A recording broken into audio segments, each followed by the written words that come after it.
Like I remember when people would come and shop with us in the farmers markets, no one ever said, I would like to have. Everyone would say, I need this. I need that. This. Like that's a great testament. And this is not a pat on the back to myself, but like in general, that's like a great testament. Well, in a little way. But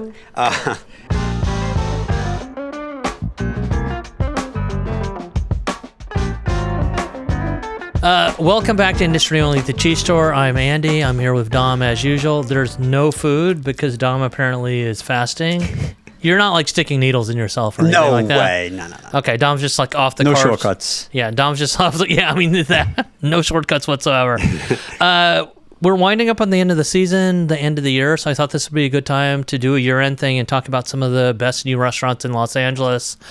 I went to a restaurant the other day, one of my endless birthday dinners, because, thankfully, like I have lots of people that want to take me out. Wait, you didn't take me out for my birthday, though. But I did send you a great text. Yeah, you sent me a great text saying that you love love nice. me. That you were really also right down the block at La Dolce Vita the night of, huh? Yeah, it's true. You weren't invited. I was not invited, but I was still at work, too.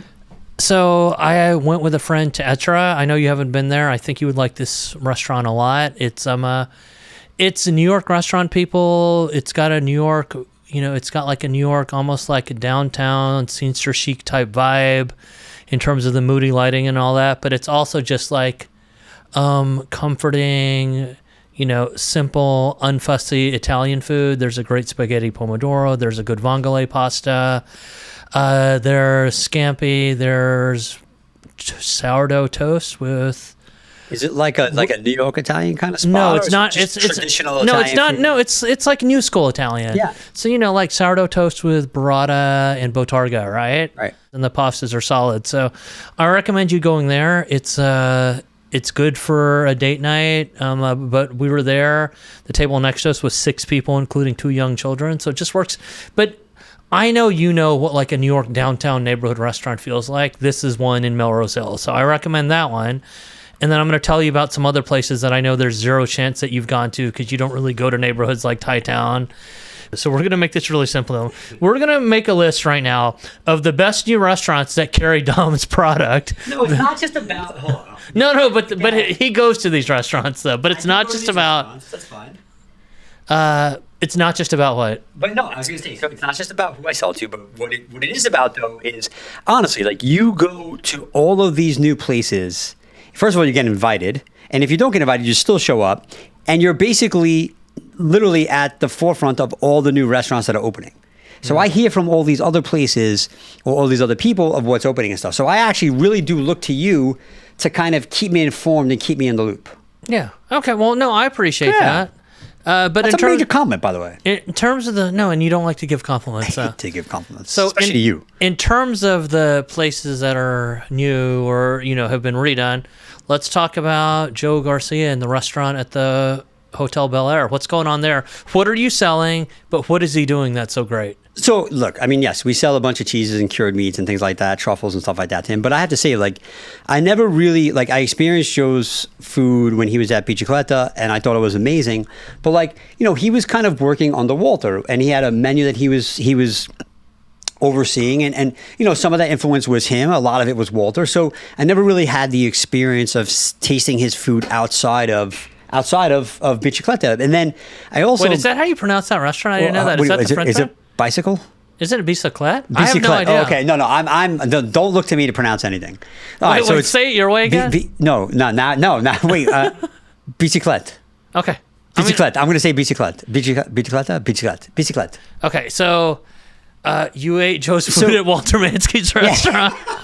This aside. No. So what I'm getting at is my Aggie and I... And Joe who cooked at the French Laundry, right? God, he did their whole like charcuterie program there for like 5 or 6 years or something. He's like one of the most under the radar, but like he has so much like pedigree and has really come up with like some of these amazing chefs. So he was telling me he was at French Laundry doing 4 to 6 years of doing the charcuterie program there and stuff, which I thought was like crazy.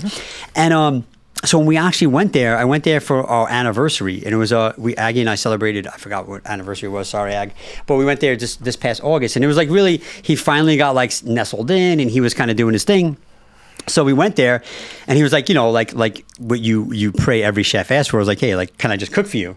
So like, sure. And he brought out. Dom wants to be invited. He doesn't want to make choices. He wants to get super VIP treatment. Okay, we get it. No, so we went there, and obviously, Joe is, first of all, he's one of the nicest guys. We both share a love for the guitar. And if you follow him on Instagram, he's got a Marshall half stack, and he plays a Gibson, and he's all over when it comes to playing music and stuff, which I absolutely love about him. But, not, like I said, not only is he a great guy, but he actually cooked for us in a way that I was literally blown away. You sent me a photo of a tuna dish, right, I think?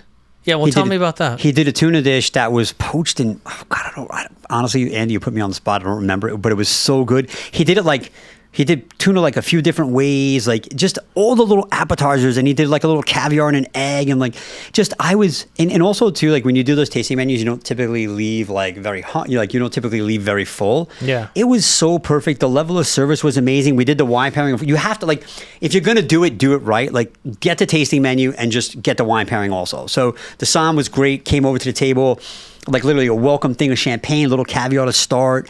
Service, obviously, it's that, it's what you would expect at a Dorchester hotel. Like, it was just unbelievable. But, getting back to Joe for a second, he kind of took, it's hard to be the executive chef of that hotel, right? Like, and Wolfgang did it amazing. And I think this is a great sort of evolution with Chef Joe, where you're doing, in some ways, you're doing this very, very elevated fine dining, but you're also doing it for a lot of people. So his menu was very reflective of his personality. It was very reflective of, his culinary career as he started, he did a dish that was, I forgot how many years old, but, like you kind of, you get a little taste of his sort of history of the restaurants he's worked in. And I was blown away by it. The food was incredible. The service was amazing. Like I said, the wine pairings were dead on. And like, there was like very, very memorable dishes, but in the same respect, like it ate very clean. It wasn't very, and also too, like sometimes my wife, like, she doesn't necessarily love doing these tasting menus because they're like long and drawn out. I know, but right? this You're was tired. just like, but this was like the perfect pace and perfect amount of food, and you left feeling great. I was really blown away by it. So like, I actually got to experience his food. Obviously, it was great at Bicicletta, but it was actually really, really good to actually see his personality come out in the foods. I loved it. It was really good. For the record. Yeah. Biciclette. Oh, bicyclette. Bicyclette. Bicyclette, okay. Okay, great. So we know Oh. Bicyclette. We now need it twice. the name of this episode is going to be how do you Bicyclette. pronounce bicyclette? Well, yeah. SEO. This is fucking great that we just like went through this learning experience together. Who else has opened recently that Dom sells to? I think, well... Leopardo. Let's talk about that. Yeah, tell me about Leopardo. I remember when Josh came in, and we basically had... So one of his sous chefs had contacted us, oh my God, like probably a year before they opened, and then I didn't hear from them for a little while. And then all of a sudden they came back, and they were like, yeah, we want to do a tasting. So I remember Josh came in with his little dog, and we did this big tasting down in the wine room. And it was really cool because I was trying to understand, first of all, another iconic location, right? The old La Brea Bakery spot. From a chef who had 3 Michelin stars in San Francisco. You know? Yeah. Doing more casual food now. Doing more casual food. So, and it's funny too, because, you see these chefs, like they try so hard. Like, it's so hard for them not to put caviar or like not to ball out. It's hard for them to hold back. And we had a great. I actually went with Jordan and Max and Gentile, Rob Gentile. That was they invited me, Andy. They invited me to go to Leopardo. I like how the guys on the other podcast invite you because invite I don't give a fuck. Yeah, and I can't even get an invitation from my co-host. No, so I actually invited you to Leopardo, right? When we went from. Did we? Yeah, I invited you. Oh, that's right. Yeah, that's you right. didn't Okay, come. yeah, I couldn't make it. But anyway, so it was actually really cool because when we sat down, first and foremost, the cocktail menu there. I mean, let's start there. The cocktail menu there is, they're like main dishes. They're composed of so many different ingredients. Sure. It's a lot, right? So like you don't really know what to order, but I have to say, like, the service was so great. The waiter literally like held our hand and kind of coached us through, and you're sitting down, you're having kind of like a long meal. You're going to drink a bunch of different cocktails. And I think the cocktails are so unique and so different, but like everything sort of tasted a little bit familiar, but then like they kind of broke the boundary a little bit. Yeah. And I think, and for me, like, you know, I don't know, sometimes like I like to stay traditional, but this was like a really welcoming new sort of twist on things. And I think the same could be said with the food, right? Like some of the pizza, like the artichoke pizza was delicious. Obviously the pizza with the caviar was great. We had the meatballs were great. We had like a bunch of different, you know, they sent out a bunch of different dishes for us, and everything was very unique and different in its own way. And the ice cream machine was broken while we were there, but keep in mind. So you didn't get the famous. We didn't get the famous ice cream, which I would have loved to have. But I think they did sort of like a quick. I remember him saying like they had like a little liquid nitrogen and they did a little something fast for us, but we didn't get the full experience with that. But I've heard it's amazing, so I need to go back for that. And also too, they were still waiting on the permit for their grill, so like. We didn't really get much in the way of proteins, but whatever we had was pretty special and spot on. And I say like Josh and Curtis, the chef Curtis was the one who I first met initially before Josh. They really do an unbelievable job of sourcing great. I mean, you can see like because it's a pizza restaurant, but it's also a raw bar. There's like great how do you crew that categorize how would you categorize that restaurant? Like I can't. Well, no, I asked Josh about it. He goes, it's a pizzeria that with a raw bar, or it's a raw bar with pizza. But yeah, he simplifies it so much. But I mean, it's obviously so much more than that. But it's hard to explain the cuisine. But it's special. It's different, and it has very unique twists. I mean, I thought the artichoke pizza was really, really and the good. thing about it, one of the things it has in common is, you know, tomatoes obviously are an ingredient that have a lot of umami. He figures out how to amp it up. Obviously, he's doing things with seafood where he's just making things just like umami bombs over. I mean, that's an oversimplification, but that's the thing that I think of when I go to that restaurant. Yeah, I mean, and also too, like the place is packed. It's a big restaurant. I mean, they kept, from what I understand, they kept like the main infrastructure of the kitchen and stuff. But it's a pretty big restaurant, and it's like it's in a part of town where, you know, it was a famous almost institution. So they're carrying it along and they're keeping it going, which I think is amazing. And they really pushed the boundary on it, but. Sometimes you wonder, like, could that boundary work or not? And I think in this case, it works really well. I mean, they're getting attrition. People are going. People are talking about them. And I loved it. I really did. It was a great, great meal. It was a lot. It was a lot of food, too. It was a lot. That was like, because, you know, it's a lot. It's carb heavy, which was great, though. I mean, I loved it. And their pizzas are different, right? Yeah. So the pizzas have, like, that ultra big, airy, fermented puffy, crust. Yeah, fermented crust. And, like, but it was perfect, man. I really enjoyed it. Because also, too, Their toppings are so like they're so savory, like you said, so umami that it kind of works nicely to have a little bit of that plain crust at the end to finish it because it's such a flavorful sort of bite, which I loved. Right, really and you did. had the wild boar meatballs too. Wild boar meatballs are great. Yeah, that was probably one of my highlights. Like I thought that was fantastic. All right, so next time you got to go back when the saucer machine works, if that ever works.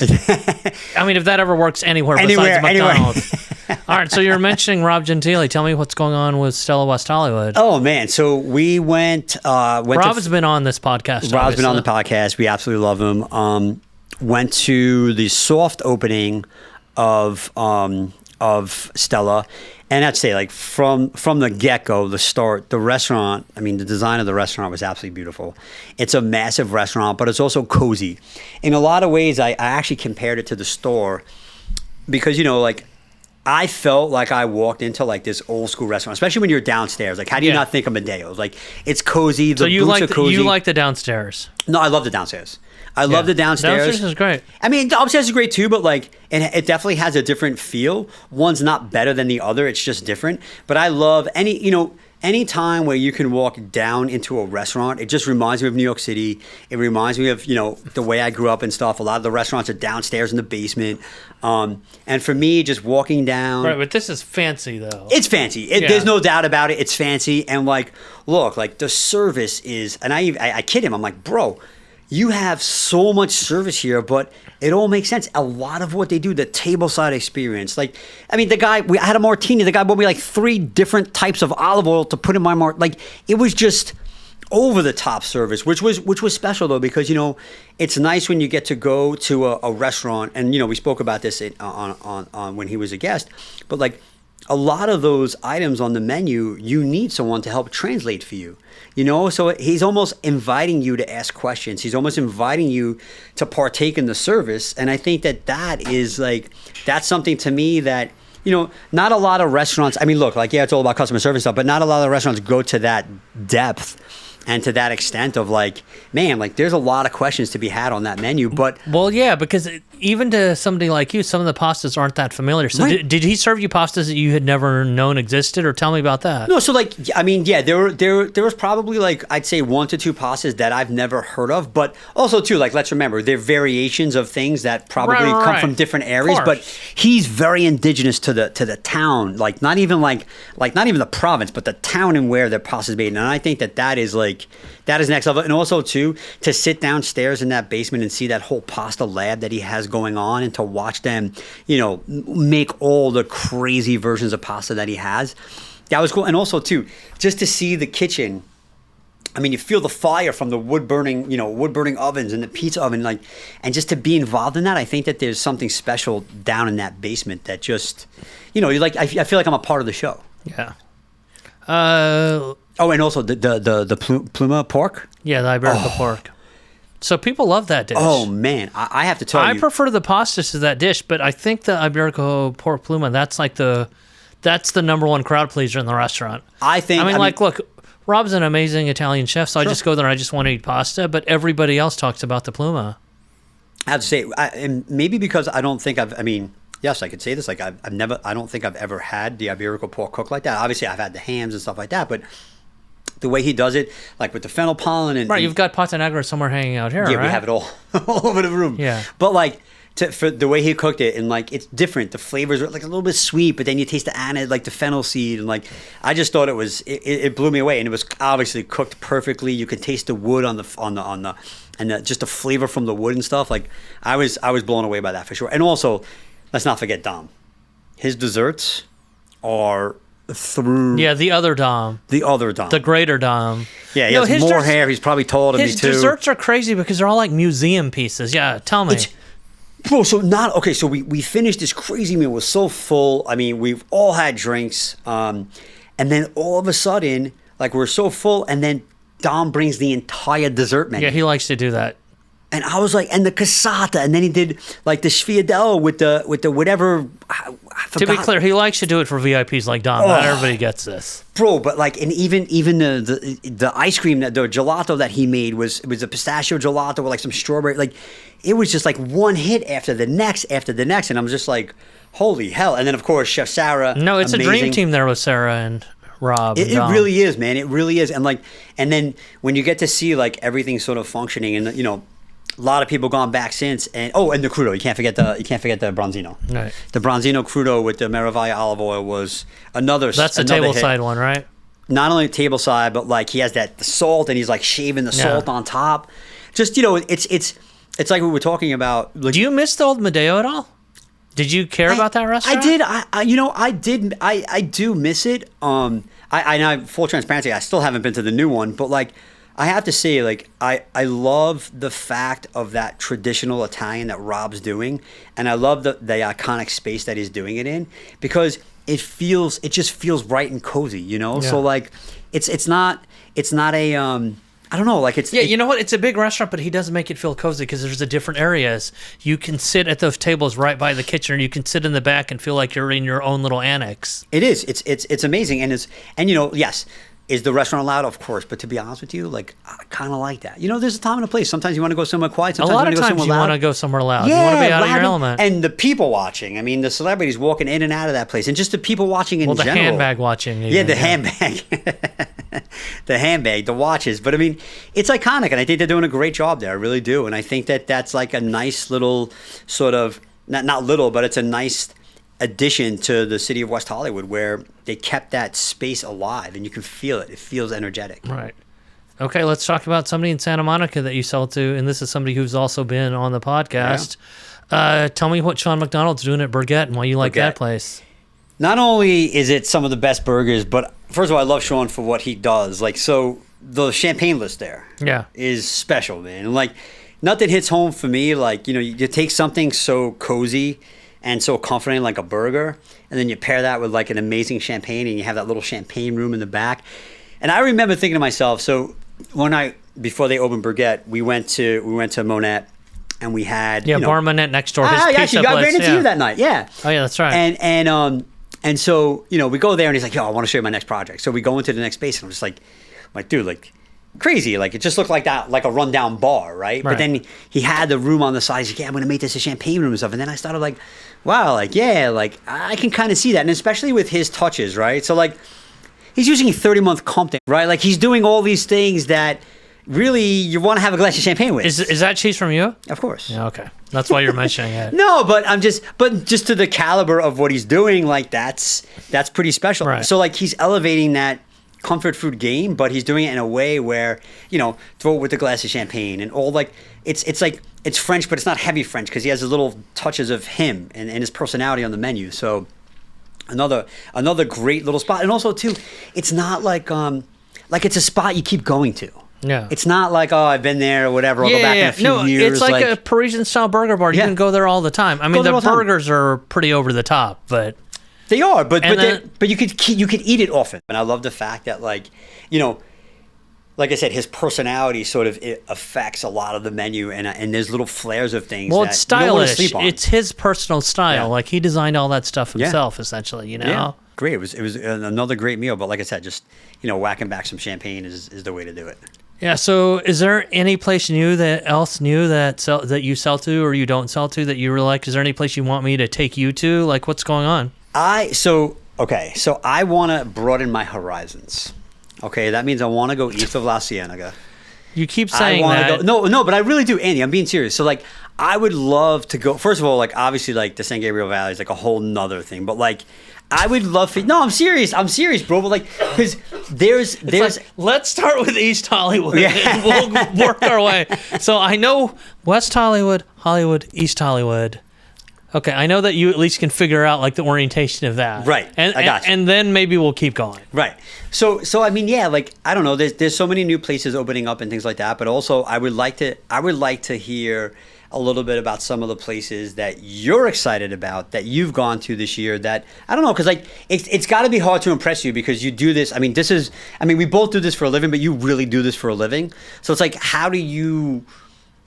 Like, what does it take to impress you, and what are you into? There's still a lot that impresses me in LA. And look, you know the thing about LA. Sometimes it's the casual specialist type place that only does a couple things and does them extremely well. Like, that impresses me. And then sometimes there's a restaurant, like I was talking about Good Alley on a previous episode, I think, where it's a restaurant that does a lot of things correctly, right? So, I mean, we'll get back to that in a second. But in terms of the specialists, right?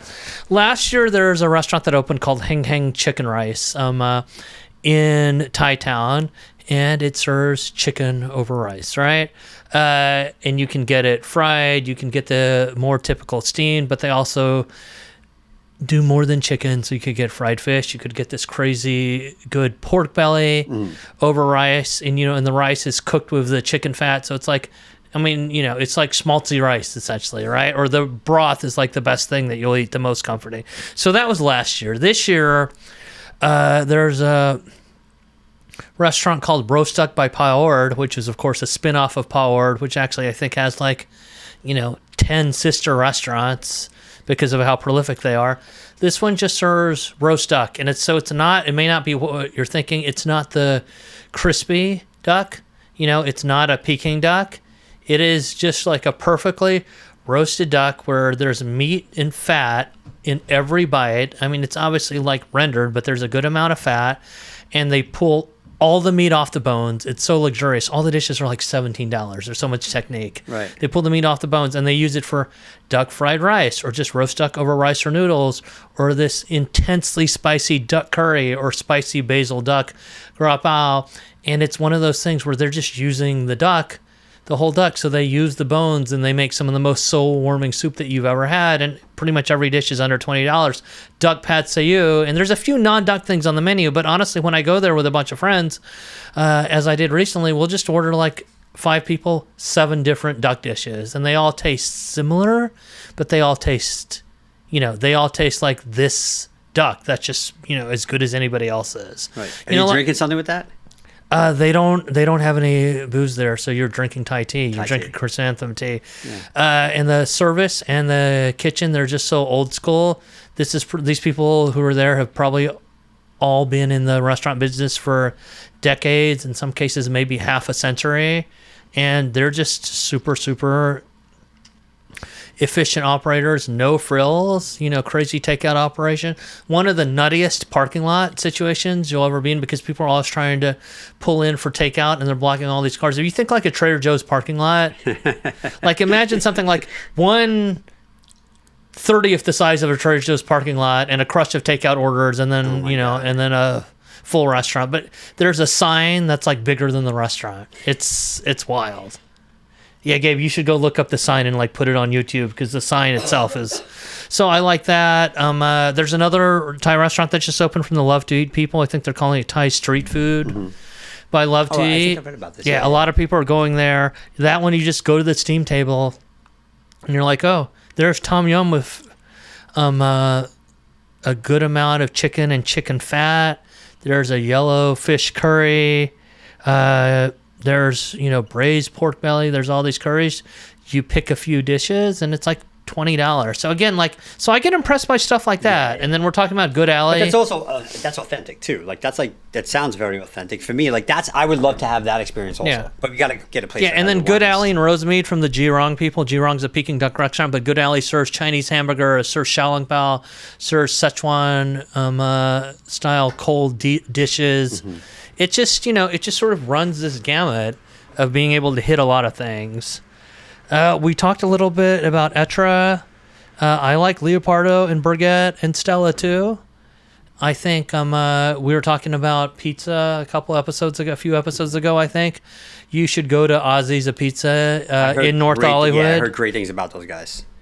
So I think that there's a lot that impresses me. And yes, we could talk about the big blockbuster restaurants that you typically go to. We had Marissa Hermer from Chez Mia here recently, and we were obviously talking about the south of France type vibes and the branzino that you can get there, and how much I like the green salad. Something as simple as the green salad or the pineapple carpaccio dessert, and that place is a total vibe. But I'm also telling you about places that, look, they have no vibe at all. Right. There was no intention of ever creating a vibe. There's no decor. There's no paint, right? The light fixtures are probably just like what was already there. But there are all sorts of ways, right, that restaurants make you happy. There are all sorts of ways that restaurants make you feel more alive. And so a place like Roast Duck by Pyord, it's literally the type of restaurant I go to, and then I want to go back to it 3 days later. And that's what I did after the first time I went. I had a dinner planned. And then I told my friends, should we just go eat duck before this dinner? Because we know that this is going to be good. And we did it, and we were all happy. And while we were at the restaurant, I had a friend who's like, I know we're going to this dinner. It's 6:30 right now. This restaurant closes at 9. I wonder if I can call them at 8:45 and put in a to-go order on my way home. Or I wonder if I buy it now and I take it to go, whether this will still be good in a few hours. But so the best restaurants make you this fucking gluttonous, this crazy, right? It's craveable. It's craveable. That's what it is. It's craveable food. Well, I mean, and I think that, you're talented and you're lucky at the same time, because you've made people feel that way about some of your sandwiches. Because I come here a lot now, obviously, and I notice that there's people who come in and they just order the same thing over and over again now. It's interesting, man. It's as you put together these menus and as you go through, right? And I still feel the same way. Like, you have something that's like, a food could be delicious and it's really good and stuff, but is it craveable? And I always find myself going back to those places that are craveable, and you hope. Yeah, we put a lot of time and attention to what we're doing, but to make something craveable, like you just described that duck and how you and the chicken, that to me is something really hard to do. So when you have something craveable, and there's a difference too, right? I remember when people would come and shop with us in the farmers markets, no one ever said, I would like to have. Everyone would say, I need this. I need that. This. That's a great testament, and this is not a pat on the back to myself, but in general, that's a great testament. Well, in a little way, but it's a testament to to have something that's that great at a quality level, and to have something that people crave. That's awesome, man. And I find myself doing that all the time, bro. Look for whatever it is. Xi'an, I ate at Xi'an last week on Halloween. Actually, went with another couple, and I'm like, dude, that's solid food. I like their food at Xi'an. It was great. Like some of their things I actually crave. Wait, like, have you actually never been to the San Gabriel Valley? No, I went once. I went to what's the famous dim sum place? Sea Harbor. Sea Harbor. I went to Sea Harbor once, but that was like a really long time ago, like when I first started working at the cheese store. But I will say, like, I want to go back there, but I want to go back there and I want to really experience it, but I want to experience it through the eyes of someone like yourself who knows the spots to go to. And like, usually when I go to these Chinese restaurants, and plus, I'm sure they all know you. I'm the least Chinese person there. They know me as the person who barely should be in the restaurant. But you know the cuisine. You know what to order, right? Like I wouldn't. I don't know. Like my fear of that is like I would just look for something familiar and then get it and then be disappointed because it's probably a million other things that I don't know to order that would be amazing, like better than what I ordered. Right. Okay. I mean that's fair. Right. I'm happy to take you. You just have to drive and. Sometimes in two directions that you're not used to going. So speaking of like driving and all that, can you tell me a little bit? Let's get some scoop. Like, what can you tell me about what's going on in Westlake Village? Oh, I knew it was just going to matter of time. So it's interesting. So initially, I'm not going to name the publication, but a publication came out and wrongfully put out this article of like the cheese store is opening up in Westlake Village, and that's not what's happening. So we actually developed a concept along with Mario Del Perro from Dom Food Group. Right, co-founder of Mendocino Farms. Exactly. He started a company called Neighborly with, I believe, with his private equity firm, and basically Neighborly is one of those. It's not necessarily a ghost kitchen, because they actually have a full set of chefs that's cooking all the different types of cuisine that's coming out of what used to be the old Social Monk out in Westlake Village. And this is like a hybrid restaurant/market concept? That's exactly right. Yeah. So you're going to have, I believe there's like 6 or 7 different concepts within this structure. And they're going to have a marketplace. It's for delivery. It's for dine-in. It's a whole sort of new version of I believe it's could be a version of what the future looks like in terms of restaurants that are looking for deliverability, looking for like a little marketplace. And what we've done with the guidance of Mario, we went and did R&D on a pizza concept. But our pizza concept is basically it's like focaccia bread pizzas that are very cheese centered and cheese focused. So we've done about 11 months of research. And finally, it took a long time for them to negotiate this deal over at the old Social Monk space in Westlake Village. And now I'm happy to say, it's under construction. We will have cheese boards there to go. We will have the Domenico's fresh pasta line there. So there'll be this little marketplace. And then you can also order a lot of what's Gabby's cooking. She's doing a lot of the sandwiches and salads. They're doing kebab You should do a special podcast sandwich or special podcast. We should do pizza. an episode. Well, we should, and we should have Mario on actually. Right. But anyway, so they also kept 3 or 4 of the hit dishes from Social Monk, which is a Cheesecake Factory brand. Yeah. So they're gonna start debuting this sometime in the middle of December, around December-ish. They've already started construction and stuff. It's a minimal build out. But we did a couple weeks ago. We did the Taste of Cañejo in Westlake Village. Right. So the word's out that the this word's is happening. out for sure. Yeah. The word's out for sure. Well, no, that because it's happening. people have seen signage too. Yeah. Our logo's up on the building, so it's really cool because this is the first time that the cheese store is actually venturing outside. We're paralleling in a way where we're taking our cheese-focused pizzas and we're doing something outside of our normal repertoire. Yeah. But I'm really excited about the products. It's using all our imported products, our guanciale, all of our imported meats and cheeses. So who is the R&D team for this? Your chefs, their chefs? How did you do it? Yeah, so it's a little bit of both. So obviously Chef Hillary was involved in it. She has a great palate, so she came along with us. And then Mario has a team. I mean, they're the team behind Goop Kitchen. And of course. So they have a whole culinary team, and this is what they do. So Mario and Donald came together with myself, and we literally, they gave us some examples, and we just started tasting and trying, and over a period of about 10, 11 months, we came up with this amazing repertoire. And is it just going to be called the Cheese Store of Beverly Hills, or how Well, are it's you- called Neighborly, and Right, inside right. of Neighborly is the Cheese Store of Beverly Hills pizza concept. Got it. But it's just It's actually gonna- Cheese Store of Beverly Hills Pizzeria is what we're calling it. okay. Got it. But And you're that's all for SEO too, right? For deliverability, like Right. pizzeria comes up a lot on the search engines when you're looking for like delivery and stuff like that.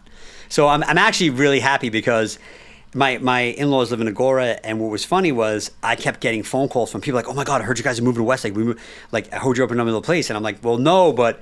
It's kind of like maybe a little glimpse into the future because a there's little bit of an certainly- annex. What you're I going to go? think You're so. going to go up on a cheese store in Thousand Oaks or something? Not Thousand Oaks, but no, because there's a demand out there. I think Right. there's totally a demand. That the people out there are well traveled. They know good food. But I'm really excited about this neighborly concept, and I'm excited to see what happens because the goal is for Mario and Donald and team to open up a lot of these iterations throughout the United States, and it's really exciting. Can you to give watch. us a preview of, you don't have to tell me who or whatever, Sure. like some of the other types of food that might be coming out there? Yeah, so I know. I'll tell you for sure. Like, oh man, I don't know the guy. There's a very famous kebab. I don't even know if I'm allowed to say it, but there's a famous kebab guy in Glendale that's going to be going there. Okay, we know which There's one. a famous woman on Third that's going there. I hope I didn't say too much. She's going to be doing her Chinese chicken salad, if that's any hint. There's What's Gabby Cooking. That I know. I think I know. I could say. But and then Social Monk's going to have a couple of other types of like their most popular dishes there. So there's about 6 or 7 different restaurants that are going to be part of this, and I'm really excited to actually have this opportunity. I think it's going to be great. I really do. So the idea obviously is like, if this scales the right way, you could have your pizza all sorts of places, but you must be thinking that, would you open up a place that just does sandwiches? Would you open a place that just serves pastas? It's like, what are some of the other ideas that you had that are still sort of like pending perhaps? Yeah, look, I mean, just being blessed with having the sandwiches and salads and how they're taken off here at the store. Like, obviously, I'm not going to sit here and say, like, I see a fast casual concept of the cheese store, and I see little satellites and maybe miniature versions of the cheese store with the sandwich salad concept. I see that as something that could be part of a fast casual concept that we roll out. You just can't take the fried mortadella sandwich with you. Right. Not yet. But also, too, like, at a certain point, I mean, maybe I'm saying too much, maybe not, but at a certain point, maybe we'll do a little pizza pop-up here after Neighborly opens to celebrate it and do like a little Thursday night and have a bunch of friends come in and be a part of that. I would say, like, look, the possibilities are endless, especially when it comes to like an iconic brand like the cheese store. So I'd never say no to anything until we actually learn a little bit more about it. But there's definitely opportunities. There's a lot of opportunities, especially for the cheese store. And it's not just the cheese store. Right, like we proved that we can do There's things the whole outside of Domenico's just, food. There's and all Domenico's that. Foods. There's the Fresh Pasta Company. There's all the amazing imported products. There's the pizza concept, the sandwiches, the salads, the cheese retail. There's a lot of opportunity. It's just a matter of doing it in the right way. So, and that's our focus. Great.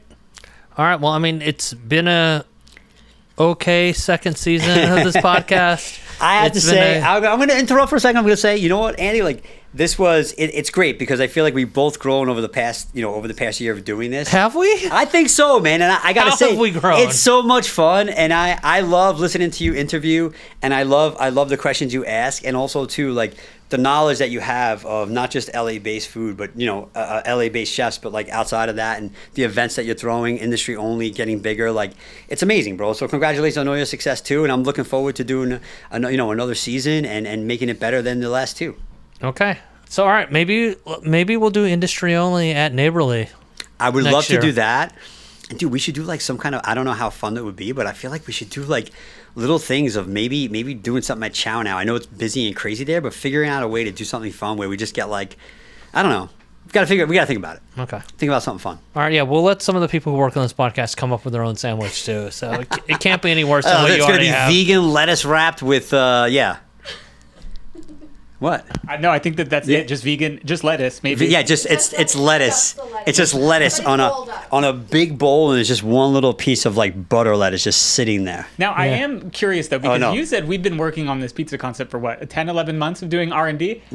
I have yet to try any of this. Oh, bro, you don't eat Not the bread food. pizza. You don't eat food.